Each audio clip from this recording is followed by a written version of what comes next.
Existe uma verdade perturbadora que Carl Jung documentou em seus arquivos mais secretos, algo tão profundo que mudou completamente como entendemos a psicologia feminina. Ele descobriu que a insegurança nas mulheres não é natural, não é biológica, não é inerente à sua natureza. É programada, ensinada, sistematicamente instalada desde a infância, através de métodos tão sutis que a maioria nunca percebe que está acontecendo. Jung passou décadas estudando mulheres que chegavam ao seu consultório carregando o mesmo peso invisível. Elas se desculpavam por existir, minimizavam suas conquistas, questionavam constantemente seu valor. E o que Jung descobriu as aterrorizou. Elas não nasceram assim. Alguém, ou melhor, todo um sistema, ensinou-as meticulosamente a duvidar de si mesmas. Hoje vou revelar a descoberta mais controversa de Jung sobre como a insegurança feminina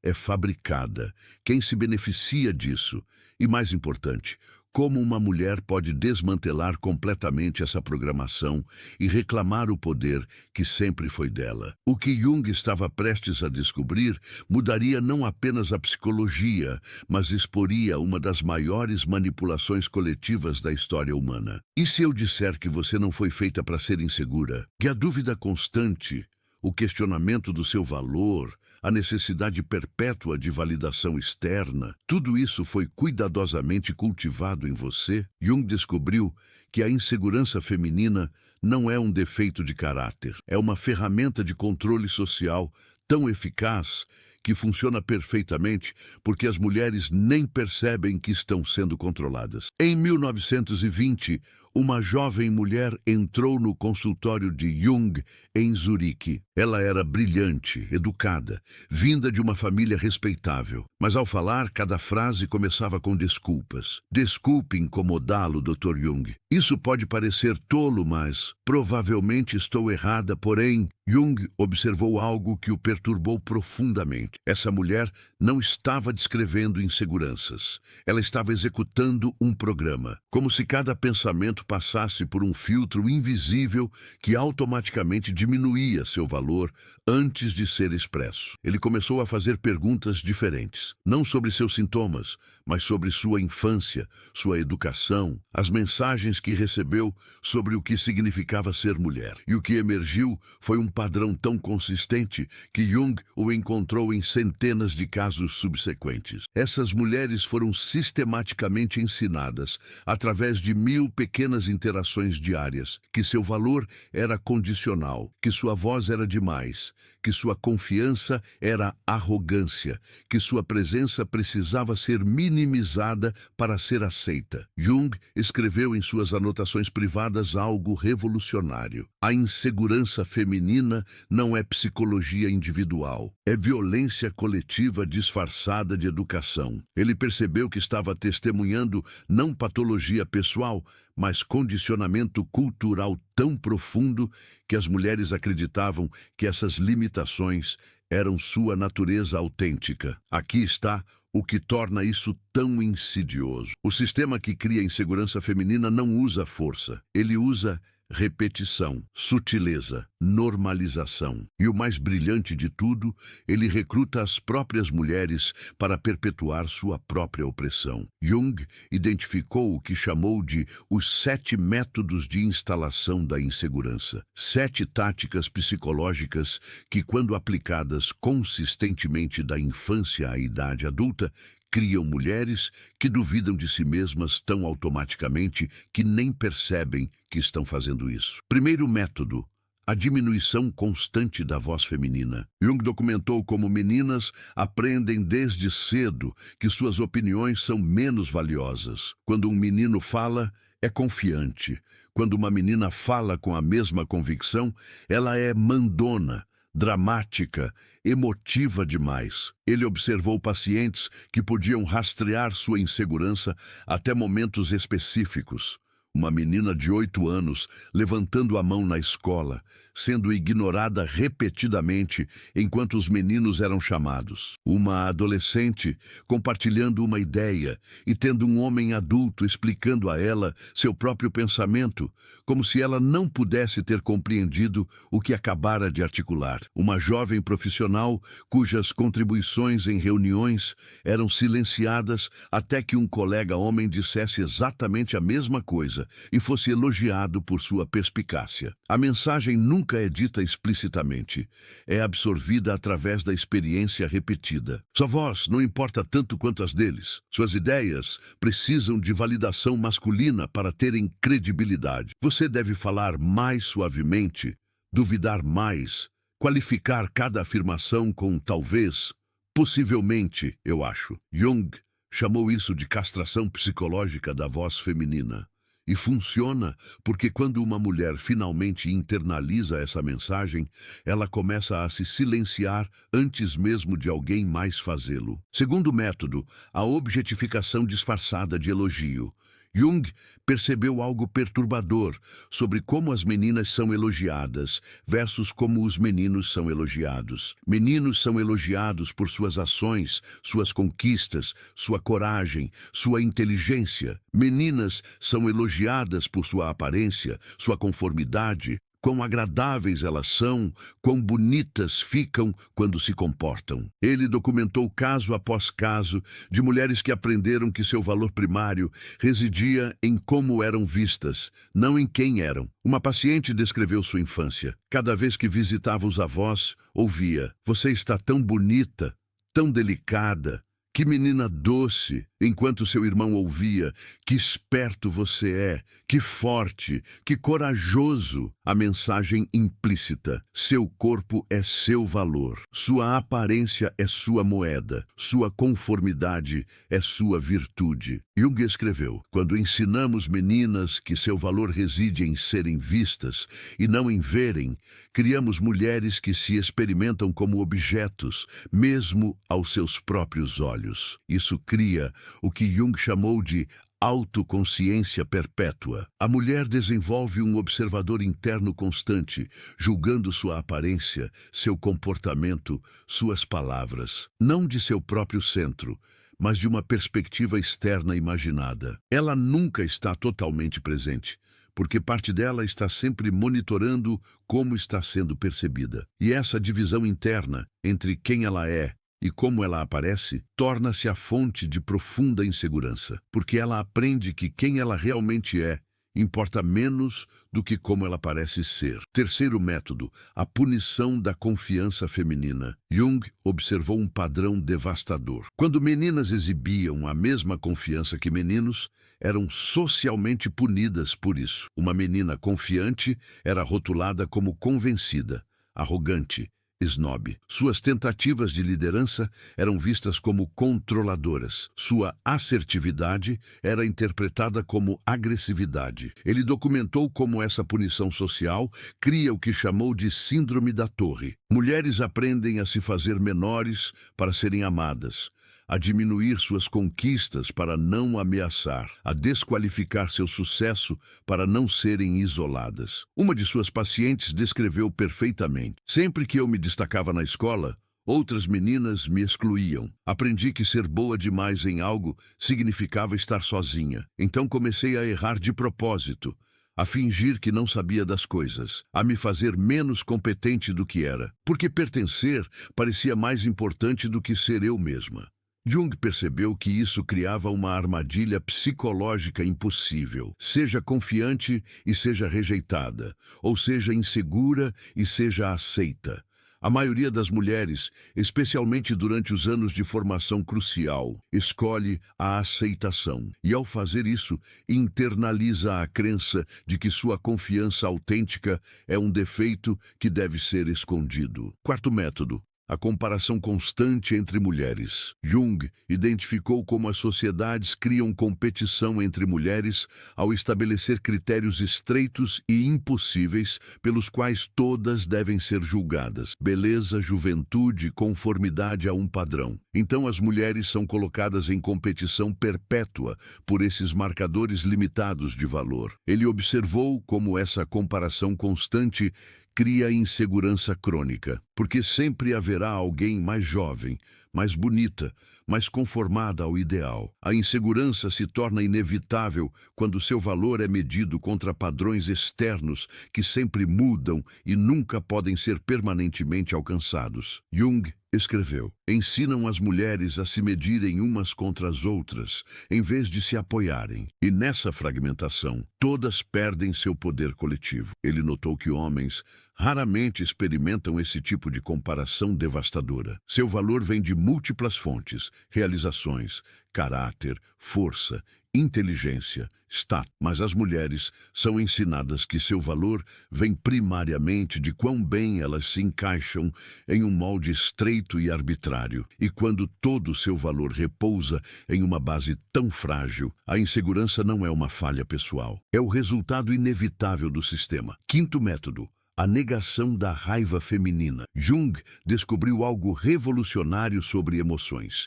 Quando meninos expressam raiva, frustração ou indignação, é visto como força, paixão, liderança. Quando meninas expressam as mesmas emoções, são punidas. Elas são histéricas, dramáticas, loucas, impossíveis. Ele documentou como meninas aprendem desde cedo que sua raiva não é permitida. Então, elas a voltam para dentro. A raiva, que não pode ser expressa externamente, se torna autodúvida interna. A frustração, que não pode ser direcionada à fonte, se torna autossabotagem. Jung chamou isso de implosão emocional. Quando você não pode expressar raiva justificada, ela se transforma em depressão, ansiedade, insegurança crônica. Uma de suas pacientes descreveu perfeitamente: sempre que eu ficava com raiva quando criança, diziam que eu estava sendo difícil, que meninas boas não se irritam. Então eu aprendi a engolir. E agora, quando alguém me trata mal, minha primeira reação não é raiva, é me perguntar o que eu fiz de errado. Isso cria mulheres que direcionam para dentro a hostilidade que deveriam direcionar para fora. Elas se culpam por serem tratadas mal.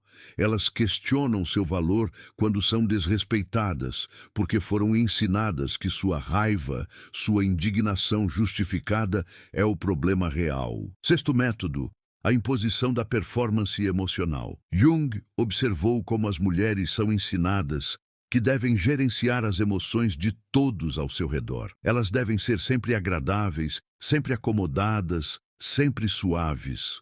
Sua função é fazer os outros se sentirem confortáveis, mesmo à custa de seu próprio conforto. Ele chamou isso de trabalho emocional obrigatório e documenta como cria profunda insegurança, porque o valor da mulher se torna dependente de quão bem ela consegue gerenciar os estados internos de outras pessoas. Uma tarefa impossível. Uma paciente descreveu: eu posso entrar em uma sala e imediatamente sentir se alguém está chateado, desconfortável, tenso, e automaticamente começo a tentar consertar isso. Faço piadas, ofereço ajuda, me torno menor para que eles se sintam maiores. E no final do dia, estou exausta, porque gastei toda a minha energia gerenciando os sentimentos de todos, exceto os meus. Jung percebeu que isso cria insegurança, porque ensina às mulheres que suas próprias necessidades emocionais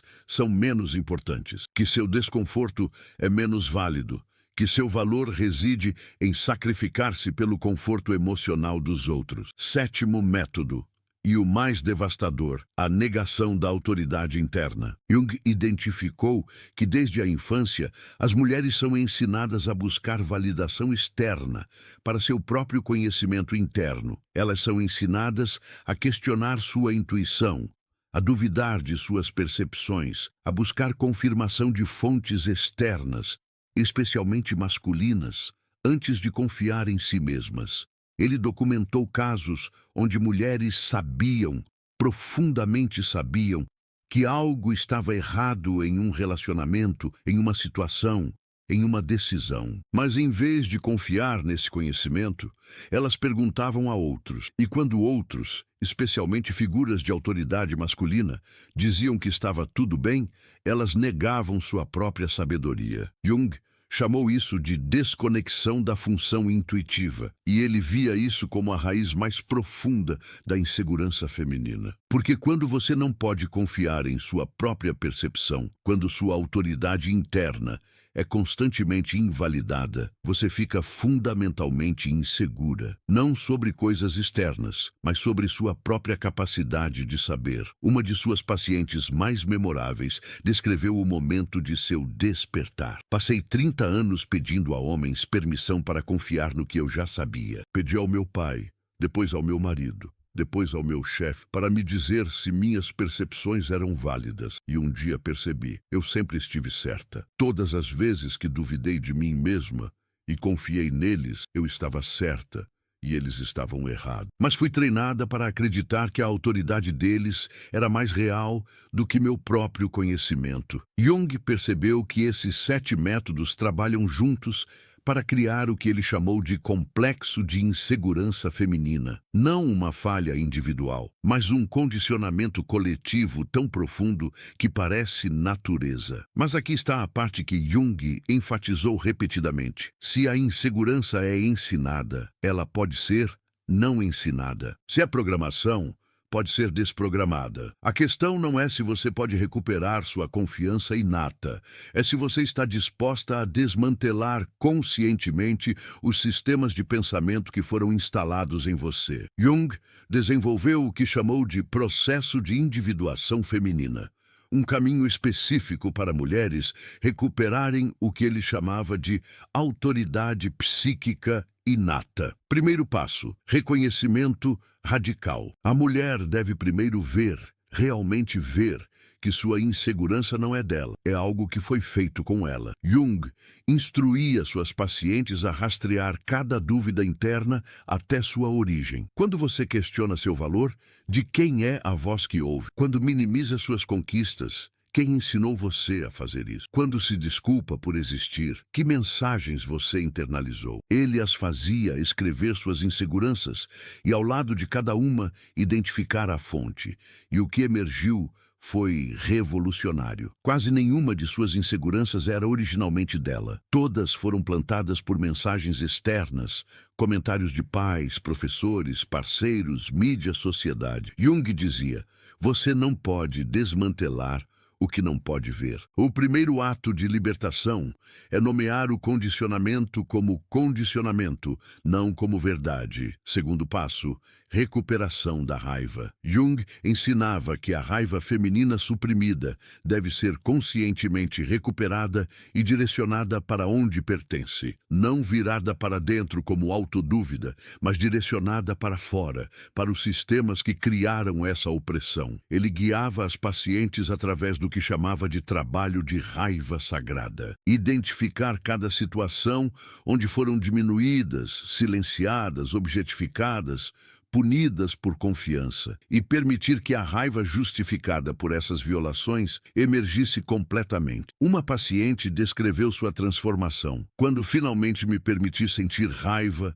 raiva real, pelo que foi feito comigo, algo fundamental mudou. Parei de me culpar, parei de questionar meu valor, porque vi claramente que o problema nunca fui eu. Foi um sistema inteiro projetado para me fazer pequena, e uma vez que vi isso, não pude mais deixar de ver. Jung observou que mulheres que recuperavam sua raiva se tornavam invulneráveis à manipulação que antes as controlava, porque raiva consciente cria limites que insegurança não consegue manter. Terceiro passo: reintegração da autoridade interna. Jung ensinou suas pacientes a conscientemente reconectar com o que ele chamava de função intuitiva diferenciada, a capacidade de saber sem saber como você sabe, de confiar na percepção interna sem precisar de validação externa. Ele as instruía a começar pequeno. Quando você tem um sentimento sobre algo, uma intuição, uma percepção,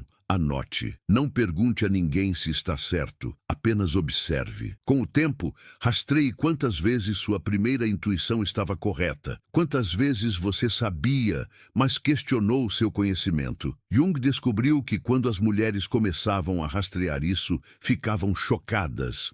Sua intuição era quase sempre precisa, mas foram treinadas a duvidar dela. Ele dizia: o maior crime contra a psicologia feminina não é que as mulheres não saibam, é que são ensinadas a não confiar no que sabem. Quando uma mulher recupera a confiança em sua autoridade interna, a insegurança começa a desmoronar, porque a insegurança prospera na dúvida.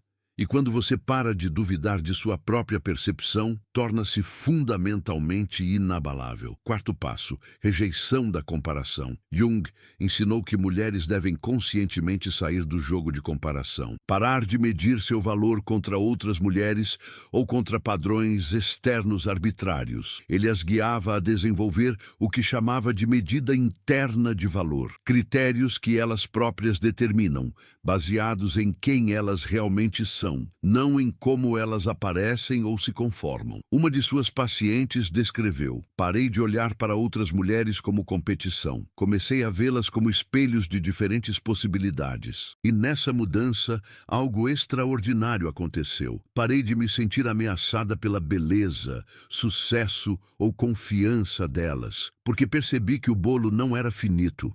O valor delas não diminuía o meu. Jung observou que quando mulheres param de se comparar, elas naturalmente começam a se apoiar. E nesse apoio mútuo, elas recuperam o poder coletivo que a comparação fragmenta. Quinto passo: reclamação da voz completa. Jung ensinou mulheres a parar de qualificar, diminuir ou se desculpar por suas palavras. Falar com a mesma autoridade que sempre pertenceu a elas. Ele as instruía a notar quantas vezes diziam: desculpe, mas isso pode ser bobo. Porém, eu não tenho certeza, mas talvez. E então, conscientemente, remover essas qualificações. Falar diretamente, afirmar claramente, sem pedir desculpas por ocupar espaço verbal. Uma paciente descreveu a transformação. A primeira vez que falei em uma reunião, sem me desculpar, sem diminuir minha ideia, sem qualificar tudo com talvez e, possivelmente, a sala ficou em silêncio. Não porque eu disse algo chocante, mas porque eu disse com autoridade. E percebi que minha voz sempre teve esse poder. Eu só fui ensinada a escondê-la. Jung observou que quando as mulheres recuperam sua voz completa, a resposta dos outros é reveladora. Aqueles investidos em sua insegurança ficarão desconfortáveis, mas aqueles capazes de verdadeira conexão responderão com respeito. E nessa diferenciação, a mulher aprende quem merece permanecer em sua vida. Sexto passo: corporificação da confiança. Jung ensinava que a confiança não é apenas psicológica. Ela deve ser incorporada fisicamente. Ele instruía as mulheres a ocuparem espaço fisicamente, pararem de se fazer pequenas, cruzarem as pernas, curvarem os ombros, minimizarem sua presença, ocupar espaço conscientemente, ficar de pé completamente, mover-se com intenção, fazer contato visual sem desviar o olhar. Ele observou que quando mulheres mudavam sua linguagem corporal, algo fundamental mudava psicologicamente, porque mente e corpo não são separados. Quando você corporifica confiança fisicamente, sua psicologia segue.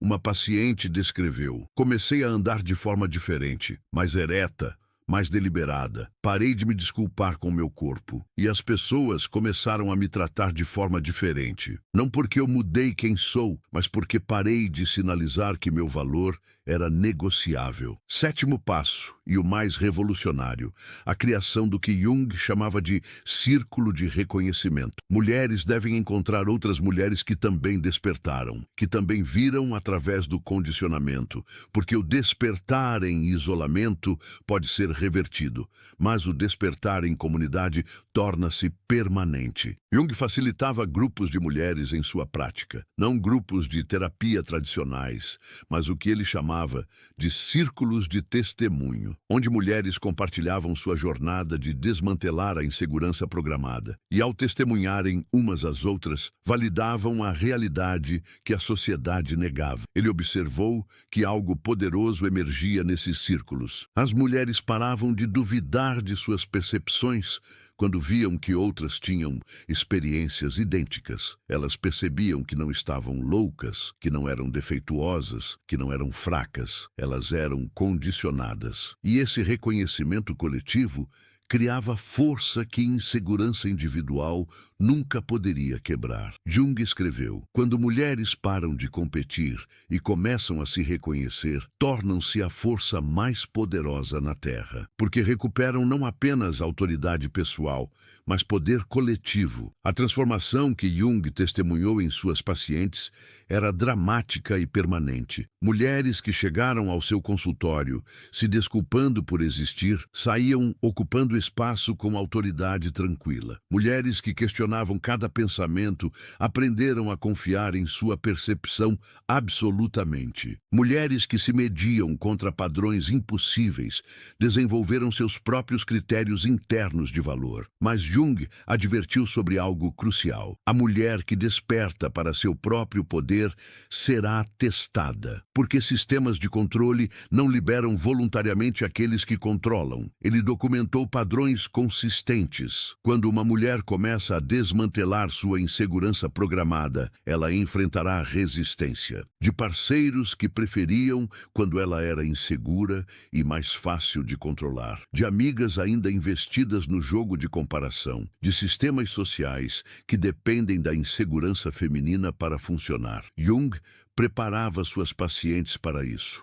Ele dizia: quando você para de se fazer pequena, aqueles que se beneficiaram do seu encolhimento tentarão devolvê-la à sua caixa. Sua tarefa não é convencê-los, é permanecer firme em seu próprio tamanho verdadeiro. Ele ensinou o que chamava de imunidade psicológica, a capacidade de permanecer centrada em sua própria autoridade interna, independentemente da pressão externa, e observou que mulheres que desenvolviam essa imunidade tornavam-se invulneráveis aos métodos que antes as controlavam. Elas não podiam mais ser manipuladas por culpa, porque entendiam que a culpa era uma ferramenta de controle. Não podiam mais ser intimidadas pelo isolamento, porque preferiam estar sozinhas em sua verdade do que acompanhadas em falsidade. Não podiam mais ser diminuídas por críticas, porque não mediam mais seu valor por opiniões externas. Jung chamou essas mulheres transformadas de psicologicamente soberanas. Elas haviam recuperado o que ele acreditava ser o direito inato de toda mulher: autoridade sobre sua própria psique, confiança em sua própria percepção, poder em sua própria voz. Mas a descoberta mais profunda de Jung não foi sobre as mulheres individualmente. Foi sobre o que acontece coletivamente quando as mulheres despertam. Ele observou que uma única mulher recuperando sua soberania psicológica criava efeitos em cascata. Ela modelava para suas filhas que confiança era permitida. Ela desafiava sistemas que dependiam de sua insegurança. Ela criava espaço para outras mulheres questionarem seu próprio condicionamento. Jung escreveu em suas notas finais: a emancipação psicológica das mulheres não é apenas sobre libertar mulheres, é sobre libertar a humanidade de um sistema baseado na dominação e controle. Porque quando metade da espécie humana recupera seu poder completo, toda a espécie evolui. Ele acreditava que estava testemunhando não apenas transformação individual, mas o começo de uma mudança evolutiva na consciência humana, onde a autoridade não seria mais baseada em dominação, mas em reconhecimento mútuo, onde poder não seria sobre controlar outros, mas sobre soberania pessoal, onde valor não seria medido externamente, mas reconhecido internamente. Então deixe-me trazer isso de volta ao começo. Você não nasceu insegura. Alguém ensinou você a ser assim, através de 1000 pequenas mensagens, através de punições sutis por confiança, através de recompensas por se fazer pequena, através de sistemas que dependem de você, duvidando de si mesma para funcionar. Mas aqui está a verdade que Jung queria que cada mulher soubesse. Assim como foi ensinado, pode ser não ensinado. Assim como foi programado, pode ser desprogramado. Você tem dentro de você agora, neste momento, a capacidade de desmantelar cada crença limitante que foi instalada. A insegurança não é sua natureza, é sua prisão. E a chave sempre esteve em suas mãos. Jung provou isso repetidamente. Mulheres que acreditavam que sua insegurança era quem elas eram, Descobriram que era apenas o que fizeram com elas. E quando viram isso claramente, tudo mudou. A questão não é se você pode recuperar sua confiança inata.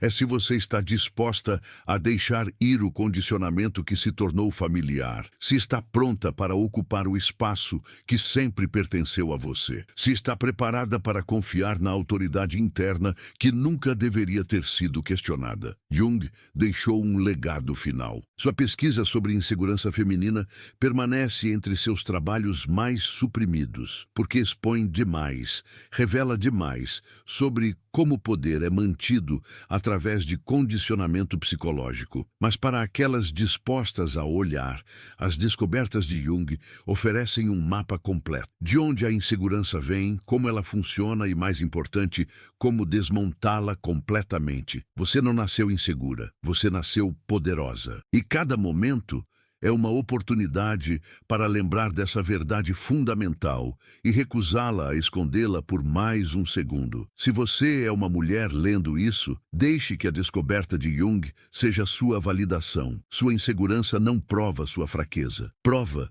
que o condicionamento funcionou.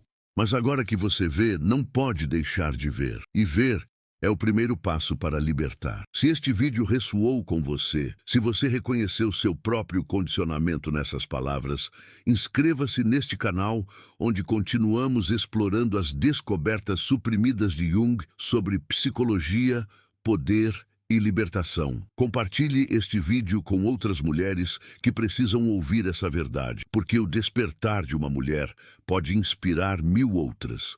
Lembre-se do insight final de Jung. A maior ameaça a qualquer sistema de controle não é rebelião violenta, é despertar tranquilo.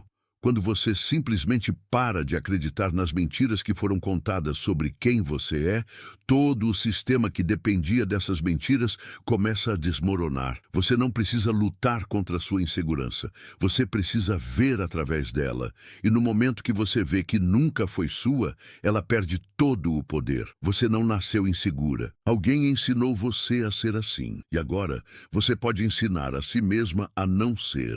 Obrigado por assistir. Vejo você na próxima.